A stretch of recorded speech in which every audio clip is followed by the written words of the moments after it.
Análise política, com Orion Teixeira. Agora 10h37, bom dia, Orion Teixeira, já tá por aí? Bom dia, Maria Fernanda Cinini, Murilo, Luciana e ouvintes espectadores da Band News, prazer voltar a falar com vocês. Sempre prazer nosso. É nosso. Orion, segundo turno é outra campanha ou continuidade, já começou e como começou, Orion? Pois é, Maria Fernanda Cinini, você estava falando do X aí há pouco, né? Eu já tive um período mais ativo nas redes, sabe, no Face e no antigo Twitter. Olha ele no Face. Mas quando virou X, o X virou uma máquina a serviço de um campo ideológico, retrógrado e contra as conquistas civilizatórias. Deixei de lado, então, ante a impossibilidade de fazer o debate nesse universo e condições tão desiguais. Era como enxugar gelo. Então, diante da descrença, deixei de lado. Por enquanto, o que vi hoje no meu X aqui é que a Band News realmente venceu o primeiro turno e que terá aí o grande e primeiro debate na próxima segunda-feira. É o que eu vi aqui.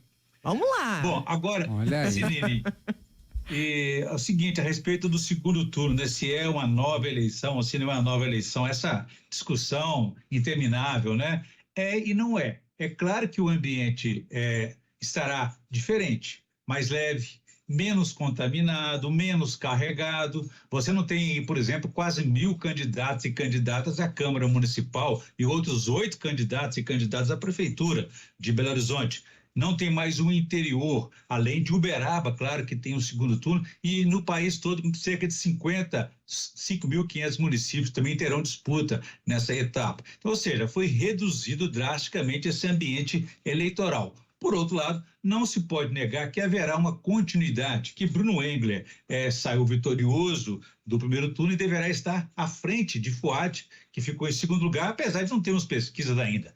Bruno Engler venceu com uma frente de 8 pontos percentuais, de 34% a 26%.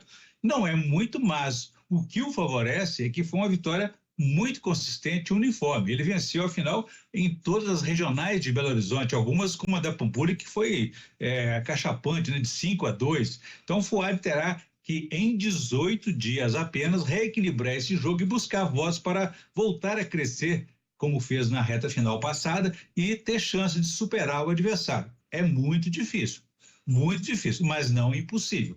Quais são as armas de um e de outro? Bruno Engler tem a seu favor o bolsonarismo como maior aliado. Eles voltaram à disputa, não só aqui na capital, mas no interior e em todo o Brasil, estão com muita força e estão avançando em todo o país. O campo da direita é o mais vitorioso até agora, e nesse campo é inevitável a associação com o ex-presidente Jair Bolsonaro, que é o maior líder deles, né? Seus padrinhos políticos, então, de Bruno Engler, são mais fortes. Além de Bolsonaro, tem o deputado federal Nicolas Ferreira e o senador Cleitinho.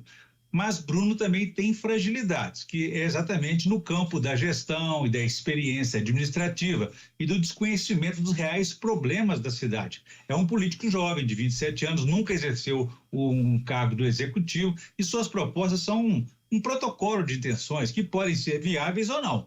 Já Fuad, ao contrário dele, não tem padrinhos políticos, né? Chegou onde está sem o apoio das principais lideranças políticas do estado e do país.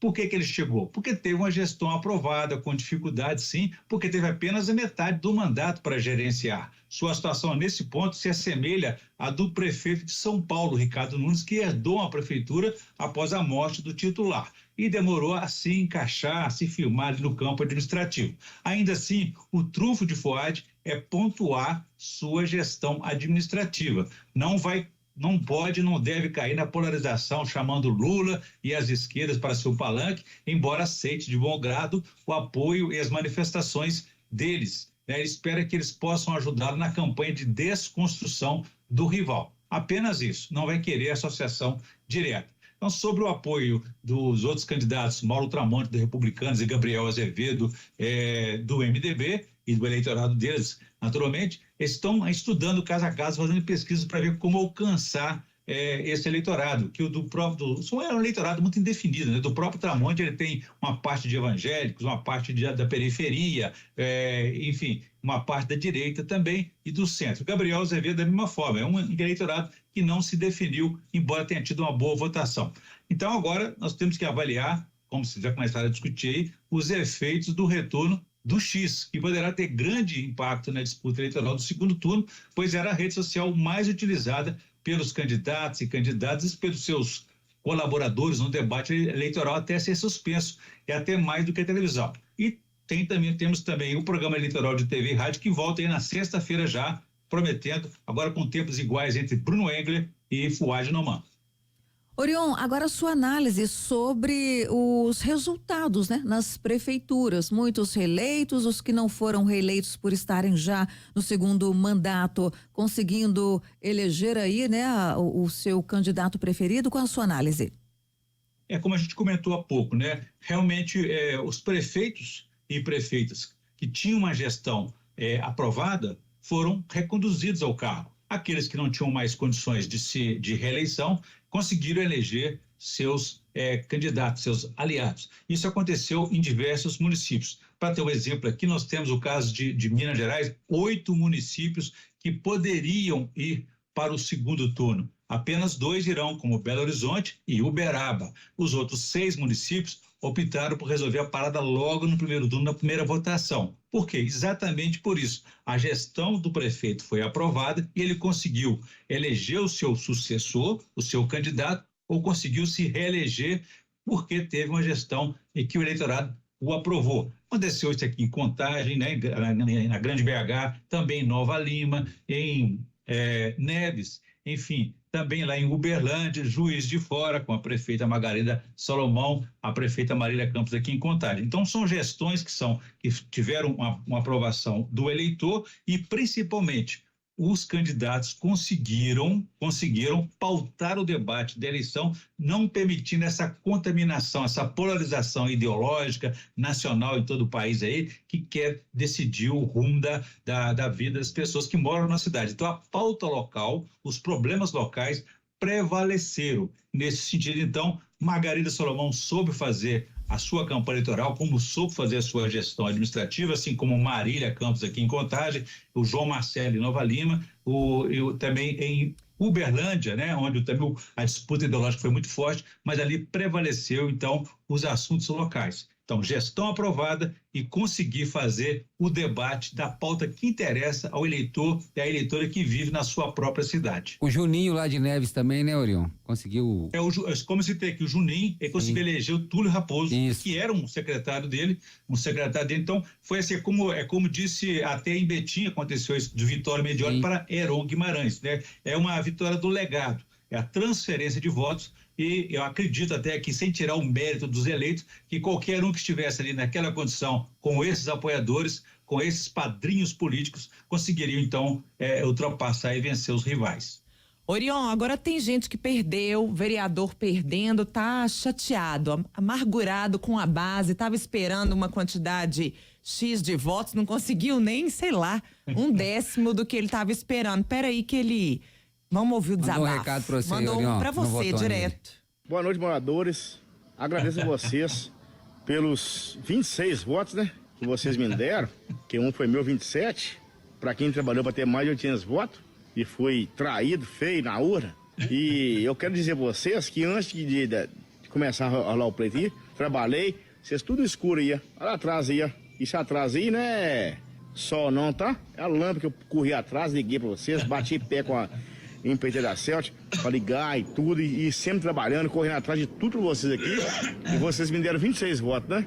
Então, vocês demonstraram ser um bando de falso, um bando de lixo que votou a troco de dinheiro aí, tal, troco de amizade, e não reconheceu o que eu fiz. Então, não vamos dar essas pra puta. No fundo vai, viu? Orion, revoltado, Orion. Mandou pro seu recado aí, Orion. Não votou nele? Sincero, é um desabafo necessário, que não se faz isso como candidato, como uma candidata. É uma maldade muito grande a quem se dedicou àquela comunidade e depois não viu essa recompensa, essa resposta do eleitorado, né? Isso acontece. Esperava mais de 800, pô. Teve 27. Por exemplo, com ele. Há casos, por exemplo, Murilo, de pessoas que tiveram 2 votos, 3 votos, né? Quer dizer, vai ter briga em família aí, entendeu? O almoço de domingo aí, o Natal vai ser algo que precisamos chamar aí alguém para chamar o síndico para poder apartar essa confusão. Isso acontece muito também, gente, porque alguns candidatos vamos reconhecer, né? Alguns candidatos apenas se lançam nessa disputa. No caso aí, tem muitos casos de pessoas que buscam apenas ter aí uma licença, né? Uma licença do trabalho durante esse período aí, continua ganhando o seu salário e depois até esquece de votar em si mesmo, não faz campanha, né? Tem um ouvinte aqui, pô, mas 800 votos por uma lâmpada? Ele tava querendo demais. Aí, tá certo, acho que 800 votos por uma lâmpada, talvez ele, né, tinha que mostrar ali um pouquinho mais de serviço. Agora, o que eu acho mais fascinante é que se esse vídeo for passar fora de Minas Gerais, ele precisa de legenda, né? Porque o mineirês dele ali tá bem carregado, né? Ele No tá final é ótimo. Como ele tá nervoso ainda, assim, é bem bom. No final ele fala, não vou mandar não, mas vai todo mundo, vai todo mundo. Orion, tá falado, a gente se encontra na sexta-feira, é isso, Orion? Ih, o Orion travou, isso, gente. Travou, só... dando joinha lá. Ó lá. Gente, faz um print aí desse tchau do Orion pra gente.